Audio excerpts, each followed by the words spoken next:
Roguelites. I love me a good roguelite. And not to be confused with roguelikes. No. Roguelikes, according to Google, have zero progression through your runs. So basically starting at the beginning as a level 1 every time you die. Roguelites, on the other hand, lets you have some form of progression through each run. That being unlocking or upgrading abilities, items, or your character. So you can start your next run a little stronger. Personally, it's been getting a little confusing on classifying these games because some are classified as roguelikes, but technically meet the requirements of a roguelite, like Hades, Risk of Rain 2, and of course, Wizard of Legend and its sequel. So correct me if I'm wrong, I will classify these as roguelites for the time being. And just because I'm making a video on this game doesn't mean I don't like the others in the genre. I've just been really enjoying it recently, and I get to be a fucking wizard! But most importantly, I see a lot of potential in it. So yeah, I'll be talking about the game, things I liked, disliked, what I really want them to add, and ultimately, see what you think as a fellow wizard, or perhaps soon to be. And we should take into consideration that it's still in early access. So how am I gonna talk about the game if you may not know what it is? Well, have no fear, because we're having another quick learning session. Let's first understand what the first game is about. For those that are unaware what Wizard of Legend is, it's a top-down 2D roguelite dungeon crawler that has you go through the Chaos Trials, basically going through different dungeons with you having equipped all sort of spells from various elements to fill your Arcana slots. These slots being your basic Arcana, which is your primary attack, Dash Arcana, which means when you dash, something magical will happen. A Standard Arcana, which can pretty much be any type of spell like long range, summoning something, or a buff. And finally, an Ultimate Arcana, which means when this blue bar is filled, you can unleash an amped up version of the spell you put in the slot. You want to make sure you have a good build to clear enemies, so you can earn gold to buy spells to fill the other 2 Standard Arcana slots, and buy relics. Relics are the things that give all types of buffs, but you can also sometimes find these things throughout the dungeons. You also earn Chaos Crystals after your runs, so you can buy new spells, relics, and cloaks with their own stats at the main hub. You do all of this to get stronger so you can make your way to defeat the Magic Council, which are elemental bosses, and ultimately have a final showdown with the head of the council and the Chaos Wizard himself, Master Sora. And in doing so, you unlock Chaos Arcana. There you go folks, another successful crash course, so pat yourself on the back. Everything I just laid out is basically the premise of both games, but Wizard of Legend 2 does leave out the final wizard fight, probably due to it still being in early access. But the way you play the game is still the same. Make your build, clear levels, and make your way to the elemental bosses. And at the moment, they only have the earth, water, and lightning bosses, but they did spice it up by adding other types of bosses rather than just keeping the traditional elemental bosses. Another thing I should mention is that they changed the cloak system. They changed it to medallions with different stats. So now you can customize your wizard without worrying about the different effects they have. Wizard of Legend 2 also has a unique way to change your difficulty. Based on what difficulty you choose, you are required to fill the slots with either all green perks or a mix of green and red perks. Green perks make your runs easier by giving you things like bonus health, a good amount of gold at the start of your run, or give a nice discount when you go shopping.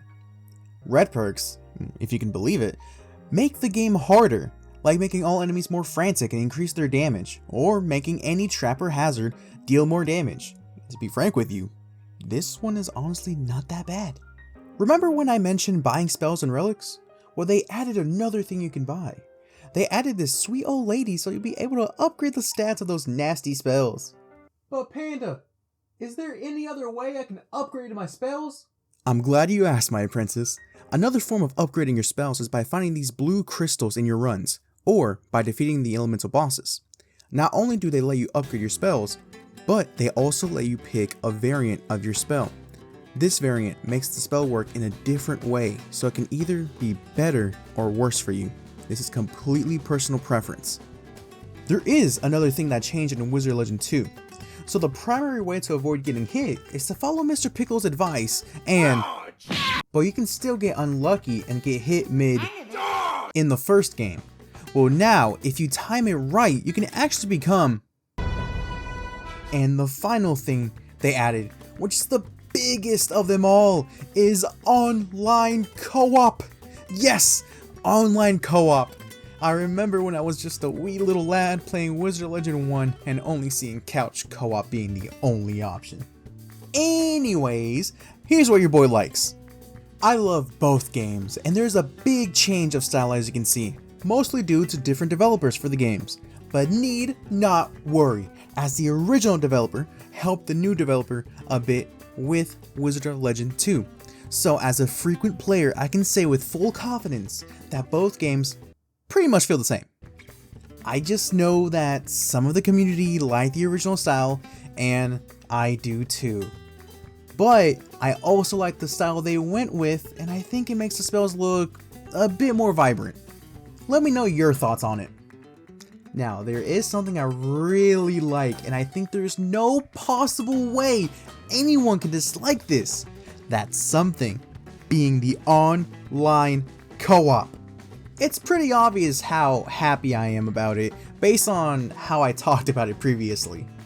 I also like that there's a spell for almost anyone, but notice I said almost.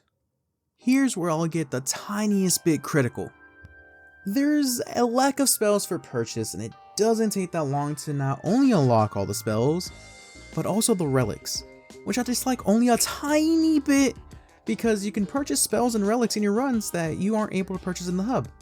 I do wish they can have more spells in the hub and have the Chaos Arcana already, but let's keep in mind, but mostly me, that it's still in early access, so we'll eventually have them. Now, this is a very specific critique, but I hate what they did to my Sparky Ball spell. I was able to block enemy projectiles of any sort, even the bosses in the first one, but they completely removed that aspect of the spell in the second one. I was devastated when I found out. Just please bring it back. There were a few bugs that I did run into. A prominent but minor one was this bug where the map wouldn't show the progress I made as I explored.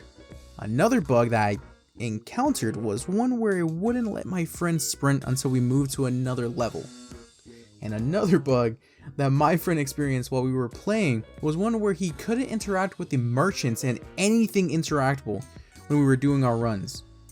These two last bugs happened no more than twice, so I'm not pressed about it. But hopefully I don't run into any more. So far my dislikes have been revolving around lack of content and bugs, things mostly due to being in early access, so in my eyes it's not looking too bad. Now, I did say earlier about things I would like to see in the game, so here are 3 hear me outs. Number 1, I wish there could be some type of companion / familiar mechanic implemented in the game.